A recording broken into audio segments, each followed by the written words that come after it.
RSS Haryana के प्रांत संघ संचालक पवन जिंदल ने कहा कि भारत के प्रधानमंत्री नरेंद्र मोदी पूरे विश्व में आयुर्वेद को पहुंचाने के लिए सकारात्मक पहल के साथ प्रयासरत हैं। केंद्र सरकार ने आयुर्वेद पद्धति को बढ़ावा देने के लिए पूरे विश्व को लाभ पहुंचाने के लिए काम किया है। यह सबसे पौराणिक आयुर्वेद की पद्धति है।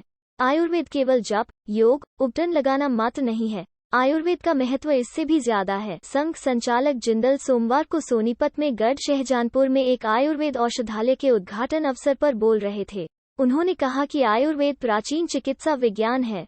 आज से 5000 साल पहले से भारत में प्रचलित है। हमें यह जानना चाहिए कि इसका वास्तविक स्वरूप कैसे आकार लेने लगा।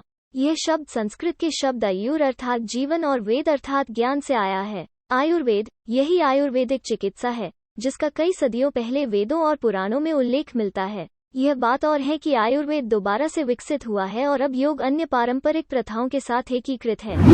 सर, आप यहाँ पर जो पहुँचे हैं, आपका संदेश क्या होगा इस संदर्भ में? हमारा संदेश देखिए, भारत की प्राचीन जो पद्धति थी इलाज करने की वो आयुर्वेदा थी।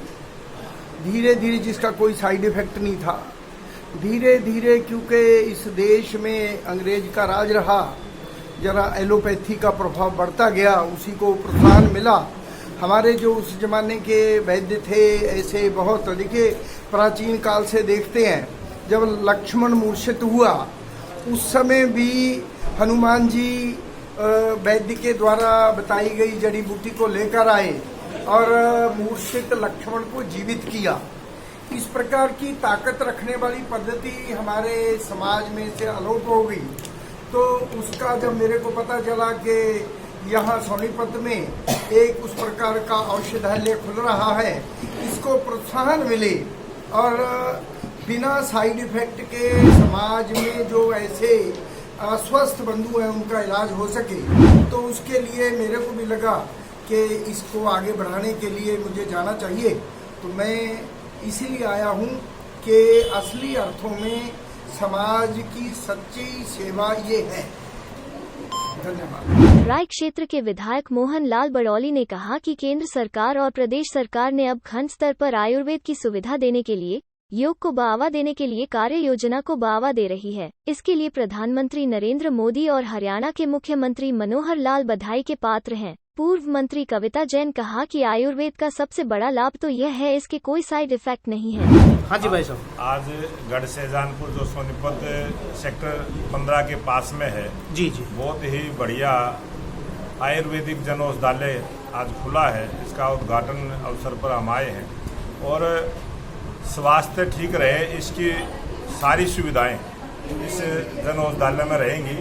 बहुत तकनीकी आधार से नए ढंग से जो थेरेपी का सिस्टम है उस प्रकार के यहाँ डॉक्टर भी उपलब्ध रहेंगे। बहुत अच्छी शुरुआत है, स्वास्थ्य को ठीक रखेंगे। आप यहाँ पर पहुँचे हैं, क्या कहेंगे आप? जैसा कि हम सब जानते हैं, आयुर्वेदा और योगा हमारे देश की प्राचीनतम संस्कृति है और जिसके माध्यम से हमारे जो ऋषि मुनि हैं वो कई वर्षों तक जीवित रहते थे। और जब से भारतीय जनता पार्टी की सरकार आई है तब से आप देख सकते हैं कि दोबारा से लोगों का रुझान आयुर्वेदा, योगा और नेचुरोपैथी की तरफ बढ़ रहा है।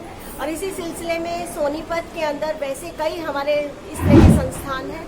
उसी दिशा के अंदर एक और कदम आज हमारे फाजिलपुर गांव के अंदर आप देख सकते हैं, ये औषधालय केंद्र का उद्घाटन हुआ और मैं समझती हूँ कि चिकित्सकों के माध्यम से और यहाँ जो थेरेपी, जो चिकित्सा उपलब्ध कराई जाएगी, यहाँ आसपास के ग्रामीणों को उसका बहुत लाभ मिलने वाला है। भाई साहब, आपका शुभ नाम क्या है? मेरा शुभ नाम NK सिंघल है जी। मैं आयुर्वेदा बनाकिया आयुर्वेदा औषधालय की ओर से आपका स्वागत करता हूँ। आज हमारी इस उद्घाटन समारोह में माननीय पवन जिंदल जी, हरियाणा के संघ प्रचारक प्लस मोहनलाल बड़ौली जी यहाँ के MLA हैं और एक्स मिनिस्टर माननीय कविता जी यहाँ पे विराजमान हैं। उनके द्वारा यहाँ का इसका उद्घाटन किया गया और आज का दिन हमारे लिए बहुत शुभ है कि ये लोग यहाँ पे आए। सेवाएं क्या मिलेंगी यहाँ पर? यहाँ पे आपको आयुर्वेदिक उपचार, पंचकर्मा और थेरेपी का उपचार मिलेगा।